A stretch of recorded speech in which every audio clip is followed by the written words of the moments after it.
যেমন রেসে দৌড়ানো সমস্ত ঘোড়া জেতে না, ঠিক তেমনই শেয়ার বাজারে লিস্টেড থাকা সমস্ত কোম্পানি শেয়ার আপনাকে প্রফিট দেবে না।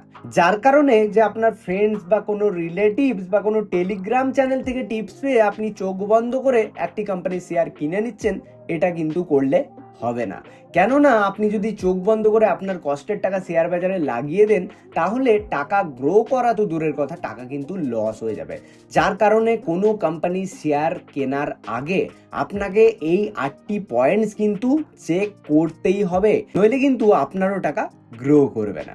সো সেই 7 থেকে 8টি পয়েন্টস কি আমরা আপনাদের মধ্যে শেয়ার করব আজকের এই ভিডিওটির মাধ্যমে। তাহলে চলুন আর বেশি কথা না বাড়িয়ে দেখে নিই যে কোনো কোম্পানির শেয়ার কেনার আগে কি কি পয়েন্টসগুলো আমরা চেক করে নেব আর কোথা থেকে আমরা চেক করব। সো গাইজ, আপনাদেরকে প্রথমেই গুগলে চলে আসতে হবে অ্যান্ড গুগলে এসে সার্চ করবেন আপনারা screener.com।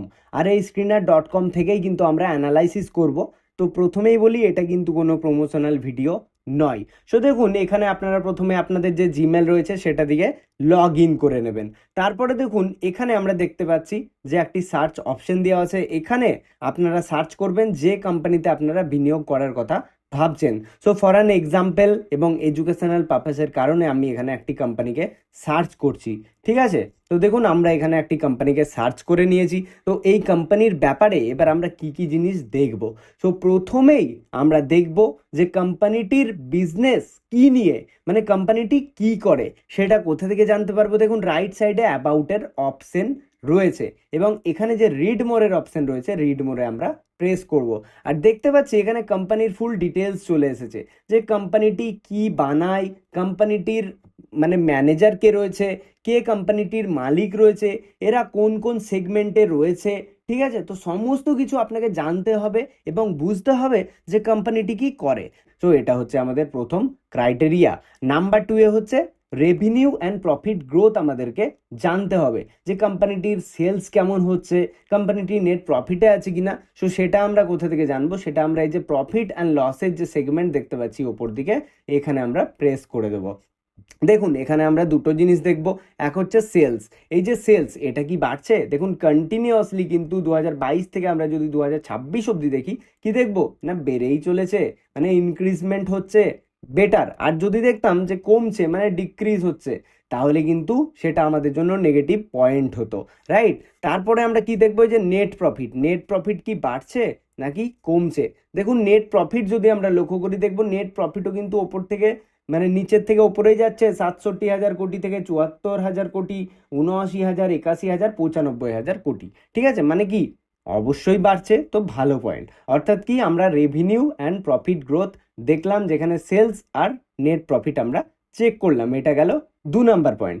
নাম্বার 3তে খুবই ইম্পর্টেন্ট, সেটা হচ্ছে ভ্যালুয়েশন। দেখুন, কোনো কোম্পানিতে বিনিয়োগ করার আগে তার ভ্যালুয়েশন অবশ্যই চেক করবেন।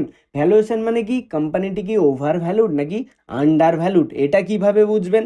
দেখুন, তার জন্য আপনাকে কিছু প্যারামিটার অ্যাড করতে হবে, সেটা হচ্ছে stock P R industry P. এগুলো যদি অ্যাড না থাকে, আপনারা কি করবেন, এডিট রেশিওর যে অপশন রয়েছে সেখানে আপনারা চলে যাবেন, এখানে সিম্পলি সার্চ করবেন, তাহলেই কিন্তু দেখতে পাবেন, ঠিক আছে। এখানে সার্চ করে আপনারা যখন সেভ রেশিও করে দেবেন, তখন কিন্তু দেখতে পাবেন কি কি অ্যাড করবেন, stock P R industry P. So আমি এটা বুঝিয়ে দিই আপনাদেরকে। দেখুন, যখন দেখবেন কোনো কোম্পানির নিজস্ব পি তার ইন্ডাস্ট্রি পির তুলনায় বেশি থাকবে, তখন জানবেন কোম্পানিটি ওভার ভ্যালুড। মানে যদি খুব বেশি থাকে, এখানে দেখুন একটু বেশি রয়েছে, মানে ইন্ডাস্ট্রি পি রয়েছে 15-র কাছে আর কোম্পানির স্টক পি রয়েছে 22-এর কাছে, মানে বলবো একটু ওভার ভ্যালুড। আর যদি দেখতাম যে কোম্পানিটির পি হচ্ছে এখানে ধরুন রয়েছে 10 আর এটা হচ্ছে 14, তাহলে কি না, কোম্পানির পি তার ইন্ডাস্ট্রি পি তুলনায় কম রয়েছে, মানে সেটা আন্ডার ভ্যালুড। দেখুন, আমি এখানে নিচে লিখে দিচ্ছি যে স্টকের পি যদি ইন্ডাস্ট্রি পির তুলনায় কম হয় তাহলে আন্ডার ভ্যালুড, আর স্টকের পি যদি ইন্ডাস্ট্রি পির তুলনায় বেশি হয় তাহলে সেটা ওভার ভ্যালুড। সো এই ক্ষেত্রে আমরা দেখছি আন্ডার ভ্যালুড। আর যদি আমরা দেখি যে এখানে যা রয়েছে, এখানেও কিন্তু খুব মানে কম বেশি রয়েছে, মানে ধরুন 15 রয়েছে, তাহলে জানতাম ফেয়ার ভ্যালুতে রয়েছে। সো এটা জেনে রাখুন, যখন আন্ডার ভ্যালুড থাকবে বা ফেয়ার ভ্যালুতে থাকবে, তখন কিন্তু আমরা সেটা কেনার কথা ভাবতে পারি, ঠিক আছে। আর যদি অনেক বেশি থাকে, মানে স্টক পি তার ইন্ডাস্ট্রি পির তুলনায় বেশি থাকে তখন কিন্তু সেটা ওভার ভ্যালুড, সেখানে আমরা বিনিয়োগ করব না, রাইট? এটা গেল আমাদের নাম্বার 3। নাম্বার 4-এ আমরা দেখবো আরওই, মানে রিটার্ন অন ইকুইটি। এটা আমাদেরকে বুঝিয়ে দেয় যে কোম্পানি শেয়ার হোল্ডারদের টাকাকে কিভাবে ম্যানেজ করছে, কিভাবে ইউজ করছে। তো এটা মাথায় রাখুন যে আরওই অর্থাৎ রিটার্ন অন ইকুইটি 15% বা তার বেশি থাকা মানে আমরা সেটাকে কনসিডার করব ভালো মানে হিসেবে, ঠিক আছে? এটা হচ্ছে নাম্বার 4। নাম্বার 5-এ ROC, return on capital employed.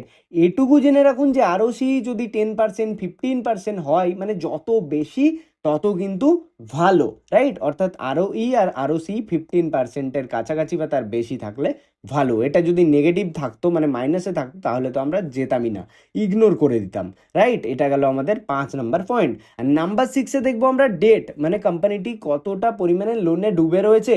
তো ডেট টু ইকুইটি কোথা থেকে অ্যাড করবো, যদি অ্যাড না থেকে এডিট রেশিওর অপশানে আমরা কিন্তু চলে যাবো, সেখান থেকে আমরা সার্চ করে নেবো ডেট টু ইকুইটি, তাহলে কিন্তু দেখতে পাবো। দেখুন এই ক্ষেত্রে আমরা দেখতে পাচ্ছি 0.44, মানে ডেট টু ইকুইটি রেশিও অনেক কম রয়েছে, খুবই ভালো কথা।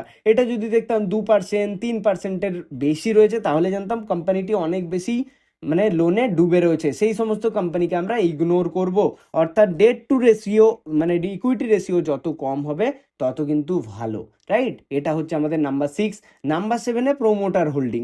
প্রোমোটার হোল্ডিং যত বেশি থাকবে তত কিন্তু ভালো। আর প্রোমোটার হোল্ডিং আমরা একদম শেষে দেখতে পাবো এখানে ইনভেস্টার্সের অপশনে, ঠিক আছে? আমরা ইনভেস্টার্সে চলে যাব।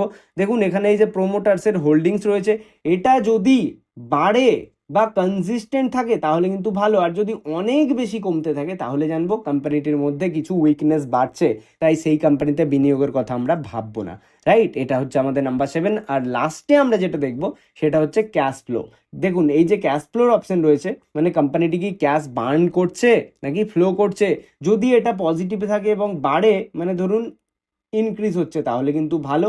আর যদি এটা নেগেটিভে থাকতো তাহলে কিন্তু আমরা ইগনোর করতাম, ঠিক আছে? এই হচ্ছে 8টা পয়েন্টস। তো আমি আর একটা কোম্পানির এক্সাম্পল দিয়ে বুঝিয়ে দিচ্ছি। দেখুন এখানে আমরা আর একটা কোম্পানি নিয়ে নিয়েছি যার আরওসি দেখছি নেগেটিভে রয়েছে, আরওই দেখছি নেগেটিভে রয়েছে, সেলস গ্রোথ কিন্তু ঠিকমতো রয়েছে, বাট আমরা যদি প্রফিট অ্যান্ড লস চেক করি তাহলে দেখবো তার সেলস কিন্তু বাড়ছে, বাট তার অপারেটিং প্রফিট কিন্তু নেগেটিভে রয়েছে। অ্যান্ড নেট প্রফিটও দেখবো আমরা কিসে রয়েছে না, নেট প্রফিটও কিন্তু নেগেটিভে রয়েছে। মানে দেখতে পাচ্ছি প্রথম যে কোম্পানিটি আমরা দেখেছিলাম তার কম্প্যারিজনে এই কোম্পানিটি কিন্তু ভালো নয়, তাই চোখ বন্ধ করে বিনিয়োগ করলে হবে না।